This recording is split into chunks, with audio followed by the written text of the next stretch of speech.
Topic विशेषण, जिसकी परिभाषा है जो शब्द संज्ञा या सर्वनाम की विशेषता बतलाता है उसे विशेषण कहते हैं।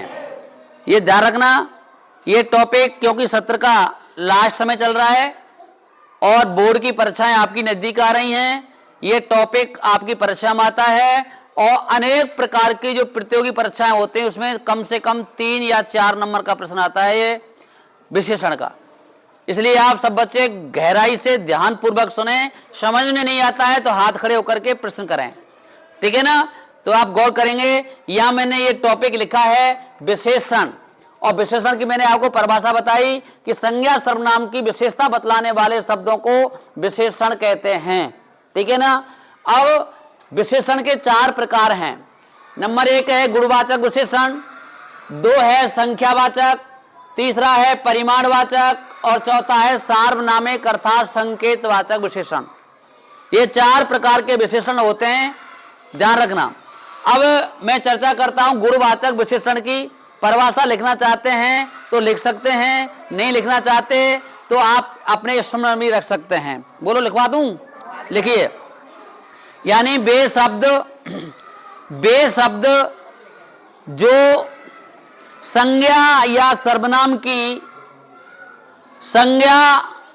सर्वनाम की गुण संबंधी विशेषता प्रकट करते हैं, वे शब्द जो संज्ञा सर्वनाम की गुण संबंधी विशेषता प्रकट करते हैं उन्हें गुणवाचक विशेषण कहते हैं, उन्हें गुणवाचक विशेषण कहते हैं।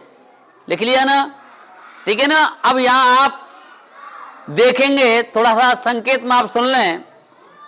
गुणवाचक विशेषण अनेक प्रकार का होता है, यानी अच्छाई संबंधित यानी गुण संबंधित भी होता है, बुराई संबंधी भी होता है, नफरत संबंधी भी होता है, रंग संबंधी भी होता है, आकार संबंधी होता है, दिशा संबंधी होता है। मैं यहां लिख देता हूं, ध्यान रखना।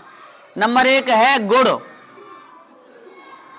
अब गुण में अच्छे बुरे भी आ जाते हैं, ठीक है ना। अच्छाई संबंधी और बुराई संबंधी भी आ जाते हैं, जैसे गंदा लड़का, जैसे अच्छा लड़का, जैसे श्रेष्ठ बच्चा, ठीक है, समझ रहे हो ना। गुण। फिर आता है रंग संबंधी। कौन सा? रंग संबंधी, गौर करना, रंग संबंधी।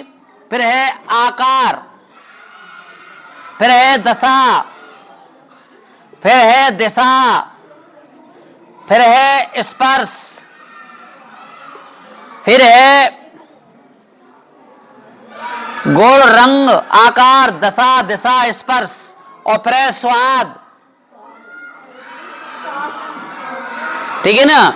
ऐसे करके और ये अनेक प्रकार का आपको गुण भाव दिखाई देता है, ठीक है ना। जैसे रंग संबंध गुण संबंधी आ जाता है तो श्रेष्ठ बच्चा, ठीक है ना, अच्छा व्यक्ति, ठीक है ना, गंदा लड़का, समझ में आया ना। महेश निकृष्ट व्यक्ति है तो उसकी विशेषता हो गई, वो कैसा है? निकृष्ट है, यानी कि गंदा है, ठीक है। और वह महान है, वह श्रेष्ठ है, वह मेधावी है, तो ये गुण हो गए। तो गुण 2 प्रकार के आते हैं, एक बुराई संबंधी और एक अच्छाई संबंधी। रंग संबंधी होता है, जैसे महेश पीली गाय पालता है ना, तो उसकी विशेषता क्या हो गई? रंग संबंधी विशेषता हो गई। है तो गुण ही, लेकिन गुण कैसे हैं? वो रंग संबंधी गुण हैं, ठीक है ना। एक आकार होता है, आकार का मतलब समझते हो? मोटा, पतला, ठीक है ना। उसका आकार कैसा है? मोटा है, पतला है, ठीक है ना, लंबा है, ठिंगना है, ठीक है ना। ऐसे जैसे कैलाश बहुत मोटा लड़का है, ठीक है ना, है रीना ठिंगनी लड़की है, यानी छोटे कद की है, तो ये आकार संबंधी में आ गया, ठीक है ना। फिर आता है दशा संबंधी। दशा दुबला, पतला, कमजोर, ठीक है ना, दुबला, पतला, कमजोर, ये दशा हो जाती है। फिर दिशा, पूर्व, पश्चिम, उत्तर, दक्षिण, वो हमेशा दक्षिण दिशा में ही यात्रा करता है, ठीक है ना। तो विशेषता उसकी क्या हो गई? दिशा संबंधी हो गई। स्पर्श संबंधी भी होता है, स्पर्श का मतलब होता है, जानते हो आप, स्पर्श, जैसे मुलायम, चिकना, खुरदरा, ठीक है ना, कोमल, समझ रहे हो आप, ऐसी विशेषता प्रकट करता है, उसे क्या कहते हैं, वो होता है स्पर्श संबंधी।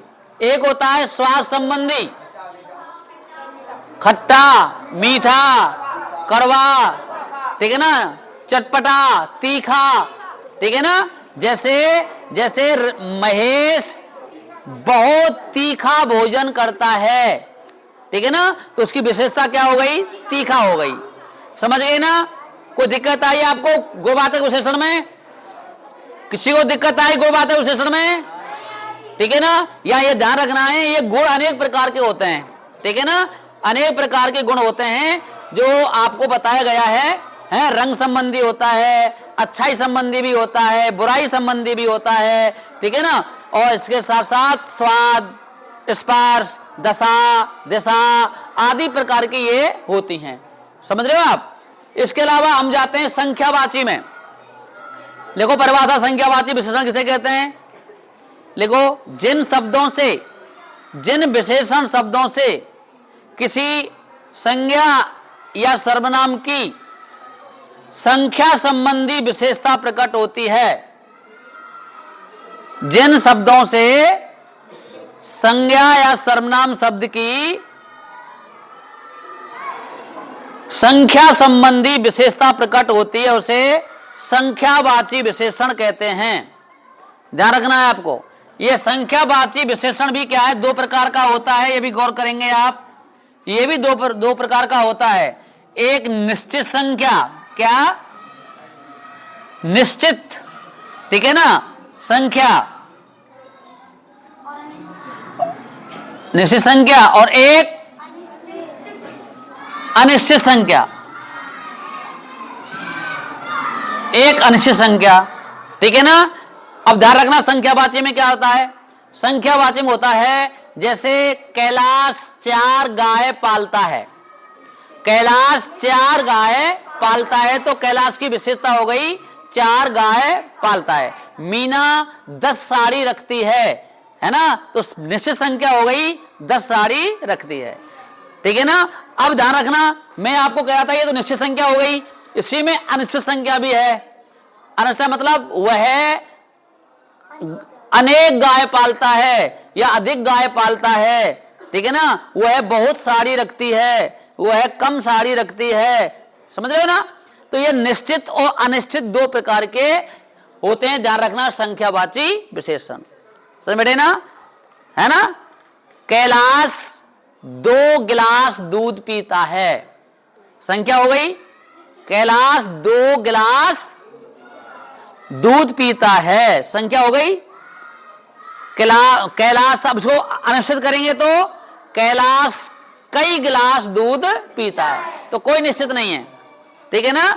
तो ऐसे करके आप इनको आप समझ सकते हो, यह है संख्यावाची विशेषण। अब आ जाइए परिमाणवाचक पे। परिमाण का मतलब होता है नाप या तोल। क्या होता है? नाप या तोल। आप परिभाषा लिखते हो, लिख लो, यानी जिन शब्दों से संज्ञा शब्द की नाप या तोल संबंधी, नाप को हम नाप कहते हैं, वैसे माप है वो शुद्ध। शुद्ध क्या होता है बेटा? माप होता है। वैसे हम क्या कह देते हैं उसको, अपने व्यवहारिक भाषा में बोलचाल में उसको नाप कह देते हैं, जबकि शुद्ध क्या है? वो माप है। जिन शब्दों से संज्ञा शब्द की ना माप या तोल संबंधी विशेषता प्रकट होती है, उसे परिमाणवाचक विशेषण कहते हैं। परिमाण शब्द का अर्थ ही माप तोल है, माप तोल है। परिमाण शब्द का अर्थ ही क्या है? माप तोल। अब यहां भी ये दो प्रकार का होता है, बच्चे गौर करेंगे, यहां भी ये दो प्रकार का होता है, एक निश्चित नाप और एक अनिश्चित नाप, ठीक है ना।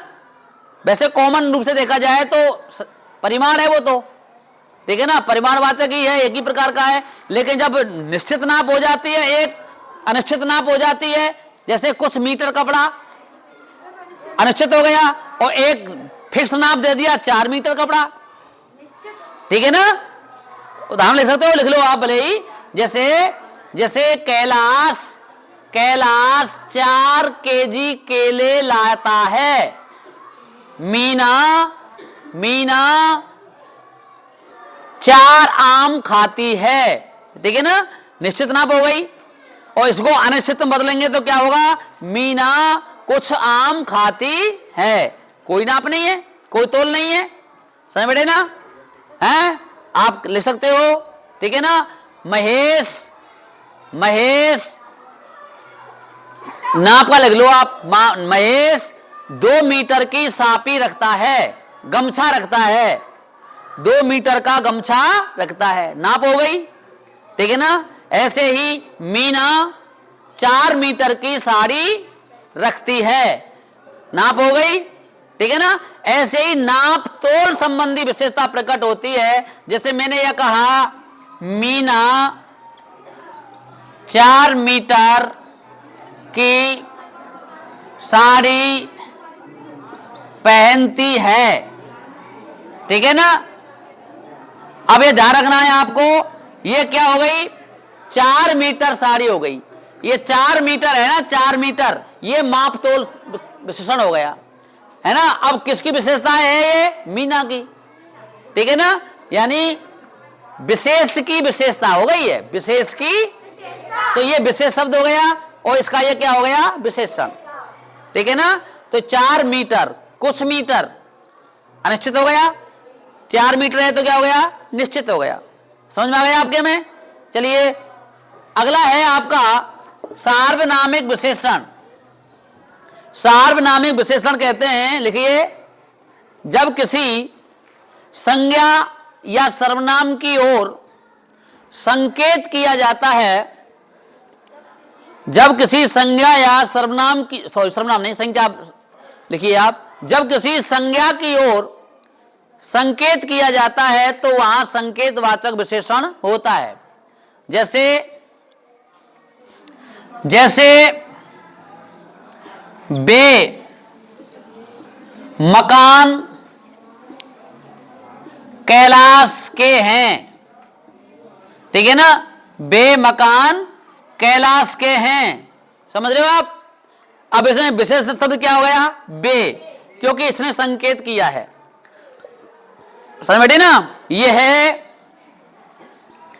है बैग महेश का है, यह बैग महेश का है। तो ये बैग यह है, यानी संकेत किया है किसकी तरफ, बैग की तरफ। यह संकेत किया है किधर, मकान की तरफ। ठीक है ना, यानी ये ध्यान रखना है आपको, जब बे यह शब्द आए और वो किसी संज्ञा की ओर संकेत कर रहा हो तो वह संकेतवाचक विशेषण कहलाता है। समझ रहे हो आप, किसी संज्ञा की ओर संकेत कर रहा हो वह संकेतवाचक विशेषण कहलाता है। राइट, समझ में आया आपके विशेषण। ठीक है ना, इसी में चलते चलते एक चीज और आती है प्रीविशेषण। क्या आती है, प्रीविशेषण। प्रे कह लो उसको, प्रेविशेषण कह लो, प्रीविशेषण कह लो। प्रेविशेषण का मतलब होता है जो विशेषण की भी विशेषता बतलाता है, उसे क्या कहते हैं, प्रीविशेषण।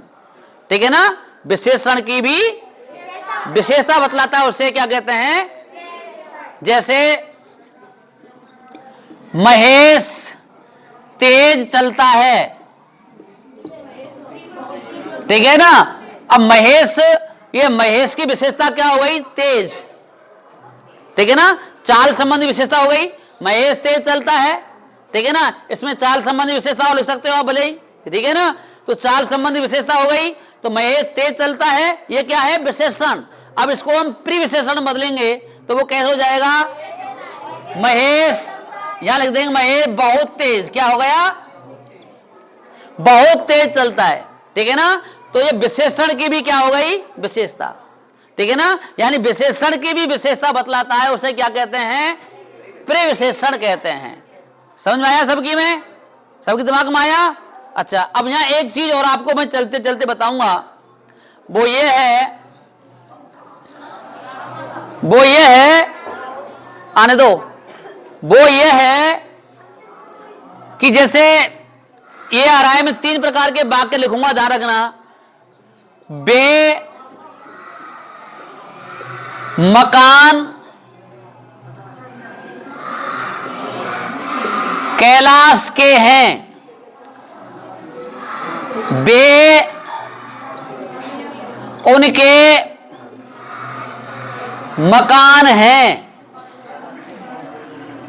बे मकान में चले गए। अब ये 3 प्रकार के वाक्य हैं और तीनों प्रकार के वाक्यों में ये बे शब्द आया है, गौर करना, ध्यान रखना। मैं आपको संकेत मैं समझा रहा हूं, आप गौर करेंगे, ये छोटी बात नहीं है, बहुत बड़ी बात है, ठीक है ना। कंफ्यूज करने वाली बात है कि बे मकान कैलाश के हैं, बे उनके मकान हैं और बे मकान में चले गए। तीनों वाक्यों में बे आ रहा है, लेकिन तीनों वाक्यों में अगर पूछा जाए कि इसमें संज्ञा, एक में सर्वनाम है और एक में विशेषण है, ठीक है ना। एक में क्या है, एक में संकेतवाचक विशेषण हो गया, ठीक है ना, और एक में निश्चयवाचक सर्वनाम हो गया और एक में अन्य पुरुष सर्वनाम हो गया। समझ रहे हो आप? समझ में आ रहा है नहीं आ रहा? अब यही आपको गौर करना बेटा, ध्यान रखना, यही गौर करना है आपको, ये ध्यान पूर्वक आपको सुनना है। अबे और मेरी बात को सुन रहे हो ना, मैं क्या कहना चाहता हूं बेटा, जिंदगी भर नहीं भूलोगे अगर इन चीजों को आप सीख लोगे तो। ये छोटी चीज नहीं है, ये बहुत बड़ी चीज है, मैं गारंटी के साथ कहता हूं। एक बार इनको आप सीख गए ना और समझ में तुम्हारे दिमाग में आ गई तो किसी भी कंपटीशन में आप फेल नहीं हो सकते। लेकिन चाहिए आपका दिमाग उस ओर, ब्लैक बोर्ड की ओर लगे और इसको अपने मस्तिष्क में धारण करें। ऐसे नहीं आप देख रहे हैं और मैं लिख रहा हूं और आप ध्यान नहीं दो, समझने वाली बात है, गौर करना। फिर कह रहा हूं मैं आपको, गारंटी के साथ कह रहा हूं, ये जो ग्रामर के टॉपिक चल रहा है ना, इनको आप मन से अगर आपने पढ़ लिया तो किसी कंपटीशन में आप फेल नहीं हो सकते, मेरी गारंटी है। लेकिन आपको समझना पड़ेगा। अब ये वाक्य आ जाता, मानो अब मैं आपसे कहता कि इनमें से बताओ अब कौन सा सर्वनाम है और कौन सा इसमें संकेतवाचक विशेषण है, ठीक है ना। तो आप कंफ्यूज हो जाओगे कि नहीं हो जाओगे? होंगे ना। लेकिन अब इसकी शर्त क्या है, ध्यान रखना, बे तो एक जैसे ही हैं, ये तो एक जैसे ही हैं, जबकि इनमें एक विशेषण है, एक निश्चयवाचक सर्वनाम है और एक अन्य पुरुष सर्वनाम है। लेकिन दिमाग में यह बसाना है हमने क्या कि बे मकान कैलाश के हैं, बे मकान कैलाश के हैं, तो मकान की ओर संकेत किया जा रहा है। मैंने आपसे क्या कही, जब किसी संज्ञा की ओर संकेत किया जा रहा हो तो वो संकेतवाचक विशेषण होता है। अर्थात बे के बाद में यदि कोई संज्ञा शब्द आ रहा हो, बे के बाद में यदि कोई संज्ञा शब्द आ रहा हो तो वो क्या होता है, संकेतवाचक विशेषण होता है। समझ आया? बे के बाद में यदि कोई सर्वनाम आ रहा हो तो ये निश्चयवाचक सर्वनाम होता है। बे के बाद में बे यदि किसी व्यक्ति के स्थान पर काम आ रहा हो, बे मकान में चले गए, प्रश्न मान लो, बे मकान में चले गए कौन, यानी कोई चला गया, उसका नाम नहीं आया, दूर का व्यक्ति है, उसके स्थान पर यह शब्द काम आया है, इसलिए ये अन्य पुरुष सर्वनाम है। दिमाग में आया आपके में? समझ में आ गया ना? इस प्रकार से आपको दिमाग लगाना है। ये बे शब्द आ रहा है, तीनों वाक्यों में एक जैसा बे आया है, लेकिन तीनों वाक्य अलग अलग हैं। समझ रहे हो आप? यहां संज्ञा की ओर संकेत हो रहा है, यहां निश्चयवाचक बे उनके ठीक है मकान है, उनके भी क्या है, सर्वनाम है, ठीक है ना। तो बे उनके निश्चितता प्रकट करा रहा है। क्या करा रहा है? निश्चित। तो इसलिए क्या हो गया, ये निश्चयवाचक सर्वनाम हो गया। और ये बे शब्द क्या है? बे मकान में चले गए कौन? कोई आदमी जिनका नाम नहीं लिया है, कोई आदमी था जिनका नाम नहीं लिया है, इसलिए ये क्या हो गया, अन्य पुरुष सर्वनाम हो गया। राइट? कोई प्रॉब्लम, कोई दिक्कत? ठीक है, कोई डाउट किसी का? अब मैं थोड़ा सा चर्चा करूंगा आपसे, ठीक है ना, 1 मिनट के लिए, केवल 1-2 मिनट की चर्चा करूंगा, है ना। खड़े हो जाइए, आप खड़े हो जाइए। गुणवाचक सर्वनाम का उदाहरण देते हुए एक वाक्य बनाइए। इधर मत देखिए, ब्लैक बोर्ड तरफ। गुणवाचक, उधर मुंह करिए, आप उधर मुंह करिए, आप बताइए गुणवाचक उदाहरण, गुणवाचक विशेषण का प्रयोग करते हुए एक शब्द बनाइए। रमेश की सफेद दाढ़ी है, गाय है, रमेश की सफेद गाय है, ठीक है ना। रमेश सफेद गाय पालता है, विशेषता तब होती है क्योंकि वो पालता ही सफेद है, कुदरती सफेद है उसके पास, तो क्या करे, विशेषता तब होती है जब उसको रखता है, पालता है, ठीक है ना। समझ आया कि नहीं आया? खड़े हो जाइए, आप खड़े हो, आपका नंबर आ रहा है, इधर से ध्यान रखना, खड़े हो जाइए।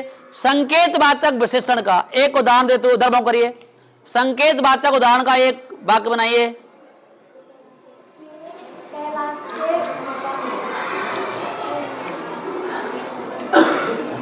वे कैलाश के मकान हैं,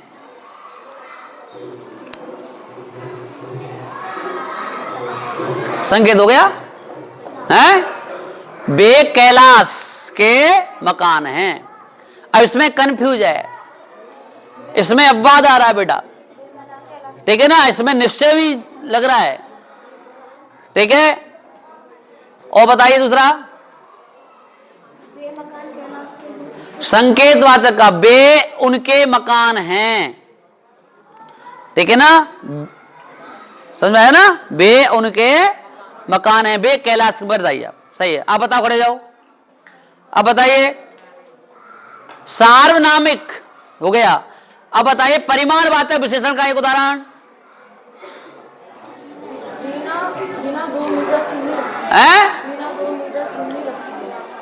रीना 2 मीटर चुनरी रखती है, ये क्या है, परिमाणवाचक विशेषण, नाप आई है, ठीक है ना, तो नाप या तोल का ज्ञान होता है, उसे क्या कहेंगे, परिमाण, क्या कहेंगे उसके। आप खड़े जाइए, अब आप संख्यावाची विशेषण का एक उदाहरण देते बताइए।